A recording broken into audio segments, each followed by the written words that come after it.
میں کوئی پراپر کسی موومنٹ کا پارٹ نہیں تھی اس وقت پہ, لیکن بس میں نے دیکھا کہ ایسے ایک عورت مارچ ہوئی ہے 2018 میں تب اسٹوڈنٹ تھی, اور سوشل میڈیا پہ بہت زیادہ ڈبیٹ چل رہی تھی, اپنا کھانا خود گرم کر دو کے اراؤنڈ. اس پہ میں نے ایک ویڈیو بنائی. نویز لائک کہ اگر آپ کھانا گرم کر لیں گے تو اس سے کیا ہو جائے گا, مطلب ایک سمپل سوال ہے. تو اس ٹائپ کی ایک ویڈیو تھی, اس پہ مجھے بہت زیادہ گالیاں پڑنا شروع ہوئی, بہت تھریٹس ملے, ڈیتھ تھریٹس ملے, ریپ تھریٹس ملے. میری پکچرز جو ہیں وہ ڈسٹارٹ کر کے, مارف کر کے, فوٹو شاپ کر کے لگائی گئی. میری ویڈیوز کو اس طرح سے یوز کیا گیا. میری فیملی پکچرز یوز کی گئی, انہیں تھریٹن کیا گیا. کیا کیا ایلیگیشنز نہیں لگیں. مطلب میں اگر وہ گالیاں ریپیٹ کروں تو مجھے خود شرمندگی ہوتی ہے کہ لوگ کس قسم کی زبان استعمال کرتے ہیں. بٹ اس سب میں ان دی اینڈ یہی ہوا کہ اب میں 2024 میں بیٹھی ہوئی ہوں, نہ ان گالیوں میں کمی آئی ہے, نہ جو لوگ کہتے ہیں اس میں کمی آئی ہے. ہر سال ایک ویو اٹھتی ہے, مطلب کچھ بھی ہوتا ہے نا تو اس پہ آواز اگر آپ اٹھائیں, کوئی بھی زیادتی ہوئی ہے کسی خاتون کے ساتھ, کسی خواجہ سرا کے ساتھ, کسی مرد کے ساتھ, کسی بچے کے ساتھ, مدرسے میں کوئی بدفعلی ہوئی ہے, گھریلو تشدد کا کوئی کیس ہے, پبلک وائلنس ہوئی ہے, کہیں پہ موب وائلنس ہوا ہے, ریلیجیس وائلنس کا استعمال کیا گیا ہے, آپ کوئی ٹاپک اٹھا لیں, اس میں ہمارے ملک میں کچھ ہوا ہے, آپ اس پہ بات کریں گے, آپ کو گالیاں پڑیں گی. اور ان گالیوں میں کوئی کمی نہیں آ رہی. مجھے لگتا ہے with the passage of time ہم اور بھی زیادہ کنزرویٹیو ہو گئے ہیں, ہم اور زیادہ ایکسٹریمسٹ ہو گئے ہیں. And I don't find a solution to this. Digital rights foundation نے اپنی سائبر ہراسمنٹ ہیلپ لائن دسمبر 2016 میں شروع کی تھی, اور تب سے ہمیں کوئی 16,000 سے زیادہ کیسز ریسیو ہو چکے ہوئے ہیں, جس میں صرف آن لائن ہراسمنٹ نہیں لیکن domestic violence, work place harassment کے کیسز اور اس طرح کے اور مختلف کیسز بھی ریسیو ہوتے ہیں. ہم اس لیے یہ لیتے ہیں کیونکہ آن لائن ہراسمنٹ جو ہے کبھی ایک سالٹری یا ایک اکیلے میڈیم میں نہیں ہوتی, وہ ہمیشہ آن لائن سے آف لائن میڈیم میں بھی جو وائلنس ہوتا ہے وہ کسی نہ کسی طرح پھیل جاتا ہے. دنیا میں کوئی ایسا طبقہ نہیں ہے جس پہ استحصال ہو اور وہ آواز نہ اٹھائے. جو ٹریگر پوائنٹ تھا وہ کیس ہوا, دس از آفٹر دا حدود ordinances which were promulgated in 1979, کہ ایک لڑکی نے اپنی مرضی سے شادی کر لی ایک آدمی سے. اب جب روایتی طور پہ ایسی شادیاں ہوتی تھیں, انگریزوں کے دور سے چلا آ رہا ہے, تو ماں باپ پولیس سے کہتے تھے کہ جی ہماری بیٹی اغوا ہو گئی ہے, اس کو واپس لا دیں. گوری سرکار کو بھی فرق نہیں پڑتا تھا, بھئی یہ کر رہے ہیں, ان کے مسئلوں میں ہم کیوں دخل دیں. اور وہ یا لڑکی واپس آ جاتی تھی یا وہ مان جاتے تھے شادی کو, but it was not a major issue. یہ جب فہمیدہ نے شادی کی اللہ بخش سے, تو اس کے بھی ماں باپ نے اسی نادانی میں پولیس پہ کیس کر دیا, ناٹ ریئلائزنگ کہ حدود آرڈیننسز لگ گئے ہیں. جب پولیس ان کے گھر پہنچی تو وہ شادی شدہ کپل تھا, فہمیدہ واز ایکسپیکٹنگ, بٹ انہوں نے اس پہ حدود ordinance ٹھوک the on the basis کہ ماں باپ نے کہا جی اغوا ہو گئی. اور سزا اس کی تھی آئی تھنک 100 کوڑے یا سنسار, اب مجھے یاد نہیں آ رہا. That is when a group of women Karachi میں, شرکت کا ایک آرگنائزیشن ہے, انہوں نے کال دی کہ یار یہ کیا ہو رہا ہے, اکٹھے ملو, وی شوڈ ٹیک ایکشن. یہ تو بڑی خطرناک چیز ہے یہ جو شروع ہوئی ہے. تو جو قانون سازی سے آنے کی, اس سے بہت عورتوں کے حقوق پہ اثر ہوا, نیگیٹو اثر ہوا. تو دیٹ از دا پوائنٹ جس نے ٹریگر آف کیا پاکستان ویمنز موومنٹ کو, وچ تھرو ویمنز ایکشن فورم. تحریک وہاں سے شروع ہوئی. شروع ایک کیس سے ہوئی, پر جب یہ کیس آ گیا تو پھر حدود آرڈیننس کے اثرات کا بھی پتہ چلنے لگا, کیونکہ نظر یہ آیا کہ اسی حدود آرڈیننس میں جو کیا انہوں نے ریپ کو اور ایکسٹرا میریٹل سیکس کو جو کہ گٹمٹ کر دیا. احتجاج کیا ویف نے آن دا فہمیدہ اللہ بخش کیس, اور وہ پھر میٹیگیٹ ہو گئی تھی پنشمنٹ. اب مجھے اتنی سالوں کے بعد یاد نہیں کیا اس کی سزا ہوئی, پر وہ سنسار اور کوڑے نہیں اسے وہاں ہوئے. دیکھیں کوشش ہوتی ہے. It took us 25 years to get the حدود ordinances not removed but mitigated. پر جڑ موومنٹ کی اپنی زمین سے نکلتی ہے، کیونکہ موومنٹ پرسنل انڈیویجول دکھ سے نکلتی ہے، وہ کسی کے باہر سے کہنے کہلوانے سے نہیں نکلتی۔ یہاں فہمیدہ بخش کو سنسار ہونا تھا، کسی میم کو تو نہیں ہونا تھا۔ جب بھی بات کرتے ہیں ویمن رائٹس کی، ہم بات کرتے ہیں فیمنزم کی، تو ہمیشہ ہمارے اوپر ایک الزام آتا ہے کہ یہ ایک ویسٹرن ایجنڈا ہے۔ تو میں آج ایک چھوٹی سی سٹوری سنانا چاہتی ہوں، ایک ایسی خاتون کی جس نے، میں سمجھتی ہوں، برصغیر پاک و ہند میں ایک فیمنزم کی بنیاد رکھی تھی۔ ایک لڑکی تھی جو پیدا ہوئی ایک مذہبی گھرانے میں پیدا ہوئی، اور اس کے بعد وہ بہت ینگ ایج میں 19 سال کی عمر میں اس کی شادی ہو گئی۔ جب اس کی شادی ہو گئی تو وہ کام کرنا چاہتی تھی، وہ عورتوں کے حقوق کے لیے کام کرنا چاہتی تھی، تو اس کے لیے اس نے قلم کا سہارا لیا اور ایک میگزین کی بنیاد رکھی۔ اس میگزین کا نام تھا تہذیب نسواں۔ یہ خاتون ہے، اس کا نام ہے محمدی بیگم۔ یہ 22 مئی 1878 میں پیدا ہوئی، اور یہ منڈی بہاؤدین کے قریب ایک جگہ تھی، وہاں پہ پیدا ہوئی۔ تو اس میگزین میں اس نے نہ صرف یہ کہ ایجوکیشن رائٹ، لڑکیوں کی ایجوکیشن کی بات کی، اس نے ایون دوسری شادی جو ہے اس کے اوپر مکالمہ کیا، اور اس نے دوسری شادی کی مخالفت کی۔ تو میرا کہنے کا مطلب یہ ہے کہ پاکستان میں یہ جو تحریک نسواں کہیں یا عورتوں کی تحریکیں کہیں یا فیمنزم کا سفر کہیں یا ویمن رائٹس کی بات کریں، تو یہ اس کا آغاز بہت پہلے سے ہے۔ پھر تحریک پاکستان کو دیکھ لیں، اس میں کام کرنے والی ساری خواتین جو ہیں انہوں نے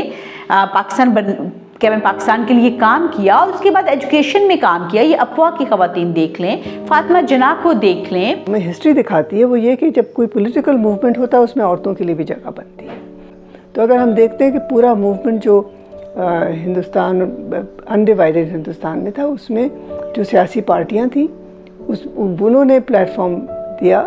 اس سے پہلے بھی جب خلافت موومنٹ تھا اس علاقے میں، ترکی کے خلافت کے سپورٹ میں، اس میں بھی پہلی دفعہ ہمیں عورتیں نظر آتی ہیں، کیونکہ دیکھیے ایک سیاسی تحریکوں میں آپ کو زیادہ سے زیادہ لوگوں کی شمولیت چاہیے، تو اس وقت ہم دیکھتے ہیں کہ راستے کھلتے ہیں عورتوں کے لیے، اور پھر پاکستان موومنٹ میں ہم دیکھتے ہیں، اور جب راستے کھلتے ہیں تو عورتوں کی جو آواز ہوتی ہے اس کی قبولیت تھوڑی زیادہ ہو جاتی ہے۔ عورتوں کی حقوق کی آواز وقت کے ساتھ بڑھتی گئی ہے۔ اس میں جو تحریکیں عورتوں کی رہی ہیں، میں نے بتایا نا کہ پہلے بہت ساری عورتوں کی تحریکیں اس وقت اٹھتی ہیں جب ایک سیاسی تحریک چل رہی ہو، اسی میں وقت موقع ملتا ہے، عورتوں کی جو حقوق ہے وہ بھی ان کو ملتے جاتے ہیں۔ یہ ڈاکٹر بھی بن سکتی ہیں، نوکری بھی کر سکتی ہیں، پارلیمنٹ میں بھی بیٹھ سکتی ہیں۔ ہم نے دیکھا یہ عورتوں کی آواز کی وجہ سے ملے، ورنہ نہ ملتے یہ جو حقوق ملے۔ انہیریٹنس کے اوپر آواز اٹھاتی ہیں، تو یہ سب چیزیں اور اپنے حقوق کے دائرے میں رہ کے کرتی ہیں۔ لیکن جو ان کے مخالفت کرتے ہیں ان کو یہ تبدیلی نہیں پسند، ان کو اپنا کنٹرول نہیں پسند، بھائیوں کو نہیں اچھا لگتا کہ بہنوں کو ان کی وراثت ملے۔ اسی طرح اور بہت سے ہمارے ہاں قانون ہونے کے باوجود نہیں ہوتے ہیں، تو وہ بہت حد تک سوچ کے اوپر فرق پڑتا ہے کہ آپ کے قوانین بھی ہوں لیکن سوچ نہیں بدلی، اور سوچ بدلنے کے لیے کبھی کبھی آپ کو یہ شاک ٹریٹمنٹ بھی چاہیے ہوتا ہے، جو کہ عورت مارچ نے بہت اچھی طرح سے کیا۔ اور جو وہ سلوگنز اٹھاتی ہیں وہ انہوں نے اس کا تجربہ کیا ہوتا ہے، ان کے ساتھ وہ ہوا ہوتا ہے، تو وہ پھر دکھ ہوتا ہے کہ بھئی ہمیں کیوں اپنے موزے ڈھونڈنے پڑیں گے اور ہمیں کیوں اپنا کھانا گرم کرنا پڑے گا۔ یہ تو ہماری رائٹ ہے کہ یہ سب چیزیں ہمیں ملیں۔ ماشاءاللہ سے بچیاں جو ہیں وہ سینسیبل ہیں، وہ ہر اس ایشو پہ بات کرتی ہیں جو کسی عورت کے لیے، کسی انسان کے لیے نقصان دہ ہے۔ وہ کسانوں کی بات کرتی ہیں، وہ مزدوروں کی بات کرتی ہیں، وہ ہر طرح کے جو سپریشن ہے اس کی بات کرتی ہیں۔ تو بیسیکلی فیمنزم یہی ہے کہ وہ سارے سپریشن کی، ہر طرح کے سپریشن کی مخالفت کرتا ہے، اور انسانوں کو ان کی پسند، ان کی مرضی اور ان کی آزادی کے ساتھ جینے کا حق ایک دیں۔ آن لائن پلیٹ فارم کے اوپر جب می ٹو چل رہی تھی، می ٹو پاکستان میں کافی پاپولر تھی اور بہت سے انسیڈنٹس آ رہے تھے، تو میں نے بھی اس میں پارٹیسپیٹ کیا، اور اس کی وجہ سے ایک کا FIR کٹ گئی اور مجھے کالج میں فون آیا کہ اچھا آپ پر FIR ہے، اور مجھے کچھ بھی نہیں پتہ تھا کہ کس طرح سے اس کو ڈیل کیا جائے۔ تبھی مجھے پتہ چلا کہ اسی طرح بہت ساری خواتین، اسٹوڈنٹس، عام خواتین جنہوں نے می ٹو میں حصہ لیا اور اس پہ پارٹیسپیٹ کیا اور اپنے ایکسپیرینسز شیئر کیے، تو کافی زیادہ ان کے اوپر ڈیفیمیشن کے کیسز ہوئے تھے لوگوں کے اوپر، اور وہاں سے مجھے پھر پتہ چلا کہ عورت مارچ، پہلا جو عورت مارچ ہے لاہور میں، وہ نکل رہا ہے اور خواتین وہاں پر جا رہی ہیں، تو ایز اے اسٹوڈنٹ بہت سارے اسٹوڈنٹس بھی جا رہے تھے۔ سو پہلی دفعہ ایک سڑک کے اوپر عورتوں کو نکلتے ہوئے دیکھا، اور وہ سب چیزیں جو ہم سوچتے تھے، آپس میں بات کرتے تھے کہ کیا ہمارے مسائل ہیں، کیا کامن ہیں، اسٹریٹ ہراسمنٹ کتنی زیادہ ہوتی ہے، سڑک پہ چل رہے ہوتے ہیں لوگ، آوازیں کستے ہیں، جو ہمارے اپنے آپ کہہ لیں زندگی کے ایکسپیرینسز ہیں، تو وہاں پر ان کو پوسٹرز کے اوپر دیکھا، پلیک کارڈز پر دیکھا، تو بڑا اچھا لگا، اور یہ لگا کہ شاید میں اکیلی نہیں ہوں۔ میں نے 2018 میں عورت مارچ شروع ہوا تھا، 2019 میں بہت بڑی طور پر ہر شہر میں ملک گیر عورت مارچ سے 8 مارچ کو مارک کیا گیا، اور اس سال ایک پلیک کارڈ تھا جس کی بہت بات ہوئی تھی، وہ تھا کھانا خود گرم کر لو۔ ایک اور پلیک کارڈ جو ایز اے وکیل، ایز اے لا پروفیسر میرے دل کے بہت قریب ہے، وہ بہت سمپل سا پلیک کارڈ ہے، بیٹی دل میں بیٹی ول میں۔ ہمیں پتہ ہے کہ اس وقت پاکستان بھر میں ہمیں جہاں بہت مان ہے کہ ہم ایک اسلامی معاشرہ ہیں اور ہم ہر اسلامی ہدایت فالو کرتے ہیں، پاکستان میں صرف 2 سے 3% زمین خواتین کی ملکیت پر ہے، اور اگر واقعی اسلامی وراثت کے قوانین ہم فالو کرتے تو یہ حقیقت نہ ہوتی۔ ہمیں پتہ ہے کہ خواتین کو ہمیشہ سسٹمیٹکلی ڈس انہیریٹ کیا جاتا ہے، اپنے ہی بھائی آپ کی زمین کھاتے ہیں، آپ کو کسی نہ کسی بہانے سے کوشش کریں گے کہ آپ کو وراثت نہ ملے، خواتین پر پریشر ہوتا ہے، ان کو ڈر ہوتا ہے کہ ان کو گھر سے نکال دیا جائے گا، آسٹرسائز کر دیا جائے گا، اس کے اوپر آواز نہیں اٹھاتی۔ پچھلے 10 سالوں میں کوئی 2-3 میجر قوانین ہیں یا پالیسی میجرز ہیں جو پنجاب گورنمنٹ نے انٹروڈیوس کیے ہیں اسی چیز کو ایڈریس کرنے کے لیے، تو پھر ہم کیسے کہہ سکتے ہیں کہ عورت مارچ حقیقت پر مبنی نہیں، اور یہ تو ایک ایسی کلاس ہے جس کو ایشوز کا پتہ ہی نہیں ہے۔ یہ جو آوازیں اٹھتی ہیں یہ کیونکہ ہمارے ذاتی زندگی سے ہیں، ڈومیسٹک افیئر سے ہیں، گھروں سے اٹھ رہی ہیں، تو ہمیں بہت چبھتی ہیں، اور اس آواز کو پھر اسٹوپڈ کہہ کر اس کو چپ کرانا بہت آسان ہے۔ نہیں، جب ہم بات کرتے ہیں کھانا خود گرم کر لو، وہ اس لیے ہے کیونکہ مجھے پتہ ہے کہ دفتر نکلنے سے پہلے مجھے کتنا کام کرنا، اور میرے خاوند نے صرف اٹھ کے نہانا ہے، شیو کرنی ہے اور دفتر کے لیے نکل پڑنا ہے۔ یہ ایسی حقیقت ہے جس کی وجہ سے پاکستان میں خواتین کی لیبر فورس پارٹیسپیشن بہت کم ہے، جس کی وجہ سے ایون ہمارے ہاں ویج گیپ جو ہے، ایک ہی کام کے لیے خواتین کو کم از کم 26% کم اجرت ملتی ہے، کیونکہ خواتین کا کام اتنا امپورٹنٹ ہی نہیں سمجھا جاتا۔ اور سیاسی تحریکوں کی طرح اس طرح کی ایک سماجی تحریک ہے، ایک نئی جہت دیکھی جس کو عورت مارچ کہا جاتا ہے۔ لوگ سمجھتے ہیں کوئی تنظیم بن گئی ہے، یہ تنظیم نہیں ہے، بس مارچ کا مطلب ہے کہ ایک ریلی نکلتی ہے، لیکن اس ریلی میں جو باتیں کی جاتی ہیں وہ ان کا مقصد ایک طرح سے اپنی آواز بھی اٹھانا، اپنے مسائل بھی بتانا، لیکن کئی مرتبہ آپ کے معاشرے میں جو کہتے ہیں نا کہ جی تمیز سے بھی تو یہ بات کر سکتے ہیں، تو تمیز سے تو 75 سال ہو گئے بات کرتے ہوئے، لیکن بات یہ ہے کہ انہی باتوں پہ اب بات ہو رہی ہے نا، ان باتوں پہ اس طرح سے بات ہو رہی ہے کہ خواتین نے آواز اٹھائی ایک پرووکیٹیو انداز سے، جس سے لوگوں میں ریاکشن آیا۔ ریاکشن جب تک نہیں آئے گا، معاشرے کے اندر کوئی اضطراب پیدا نہیں ہوگا، تو حل کسی چیز کا نہیں نکلے گا۔ یہ ایک سپاٹ معاشرے کے اندر تو پھر وہ جو جس طرح ایک جمود ہوتا ہے اور جو ٹھہرا ہوا پانی ہے اس کے اندر کا جو تعفن ہے اس کو ہم کیسے نکالیں؟ تو اس تعفن کو دور کرنے کے لیے اس پانی کے اندر آپ کو کوئی پتھر پھینکنا پڑتا ہے، you have to make waves, اور وہ عورت مارچ نے کیا۔ اب ان موضوعات پہ بات چیت ہو رہی ہے۔ پوری دنیا میں ایشو بیسڈ موومنٹس چلنے لگ پڑی ہیں۔